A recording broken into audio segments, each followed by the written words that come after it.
शिवम। आज हम बात करेंगे शरद पूर्णिमा की। इसे रास पूर्णिमा भी कहा जाता है और कोजागरी पूर्णिमा भी कहा जाता है। अश्विन मास को जब यह विशेष रात्रि आती है तो इसे पूर्णिमा के रूप में शरद पूर्णिमा माना जाता है। ज्योतिष के अनुसार इस दिन पूरे साल से अलग चंद्रमा अपनी पूरी 16 कलाओं में परिपूर्ण हो जाता है। चंद्रमा की शक्तियाँ एक जगह केंद्र बिंदु पे आ जाती हैं।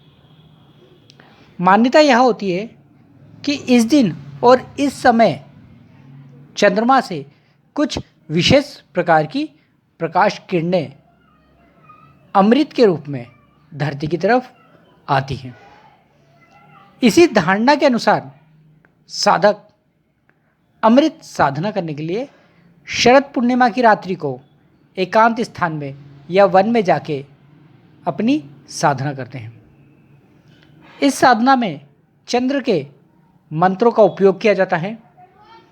आकर्षण शक्ति के लिए सम्मोहन चंद्र आकर्षण मंत्र का उपयोग किया जाता है। इन मंत्रों के प्रभाव से साधक की जो ऊर्जा होती है उसके क्षय में जागृत होने लगती है, क्योंकि चंद्रमा को आकर्षण का देवता भी माना जाता है, क्योंकि चंद्रमा शीतलता देता है। चंद्रमा में आकर्षण भी होता है, रूप भी माना जाता है। इसीलिए शरद पूर्णिमा की रात्रि को कई साधक अपने आकर्षण व्यक्तित्व के लिए भी साधनाएं करते हैं। हमें यह मानना ज़रूरी होना चाहिए कि हम किसी भी तरीके से साधना करें, पर उस साधना के द्वारा सबसे मुख्य चीज़ जो है वो है सम्मोहन शक्ति, आकर्षण शक्ति और शक्ति साधक को प्राप्त होना ही चाहिए। क्योंकि जब साधक कोई साधना करता है तो साधना का मुख्य लक्ष्य ही उसकी सिद्धि होती है।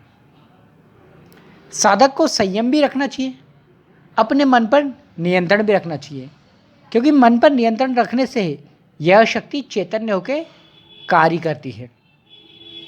क्योंकि हम शक्ति तो पाना चाहते हैं पर अपने मन पर नियंत्रण नहीं रखना चाहते। इसी कारण से अगर साधक को शक्ति प्राप्त भी हो जाती है तो वह शक्ति असर नहीं दिखाती, क्योंकि वह शक्ति जिसके माध्यम से जाती है यानी तुम्हारे मन के माध्यम से जाती है तो मन ही कमज़ोर होता है, तो शक्ति दूसरे पे असर डालेगी कैसे। हम इसी चीज़ को भूल जाते हैं और साधना सिद्धि करने में पूरा समय लगा देते हैं। साधना करो, सिद्धि करो, पर अपने मन को भी अपने वश में करने की आदत डालो, क्योंकि जो मन को वश में कर सकता है वही शक्ति सिद्धियों का उपयोग भी कर सकता है। सन्यासी इसीलिए शक्ति सिद्धियाँ अच्छी तरह से अर्जित कर लेते हैं और उसका उपयोग कर पाते हैं, क्योंकि वो किसी चीज़ को पाने की उम्मीद से कोई साधना नहीं करते हैं। ज़्यादातर लोगों की ज़रूरत होती है तो ही वो साधना करते हैं। इसी कारण के उनकी साधना किसी ज़रूरत का माध्यम बन के रह जाती है, साधना नहीं रह जाती। हमें जीवन में यही मान के चलना चाहिए कि हम जो भी कर रहे हैं वो हमारा नियम है और इस नियम के अनुसार हमें साधना करते रहना चाहिए। जिस तरह से हम भोजन में कुछ ज़रूरत नहीं जोड़ते पर भोजन ज़रूर करते हैं, उसी तरह से एक साधक अगर अपने आप को समझने लग जाए, अपने आध्यात्मिक जीवन को पहचानने लग जाए तो उसके सब कुछ प्राप्त हो सकता है। आकर्षण शक्ति, सम्मोहन शक्ति, चमत्कारी से चमत्कारी शक्तियाँ भी उसके पास आ सकती हैं। कोई बड़ी बात नहीं है, बस तुम अपने मन पर नियंत्रण रखो। इसके लिए चंद्रमा की साधना करो, त्राटक साधना करो, मंत्र साधना करो, तंत्र साधना करो, पर अपने ऊपर पूर्ण विश्वास रख के करो।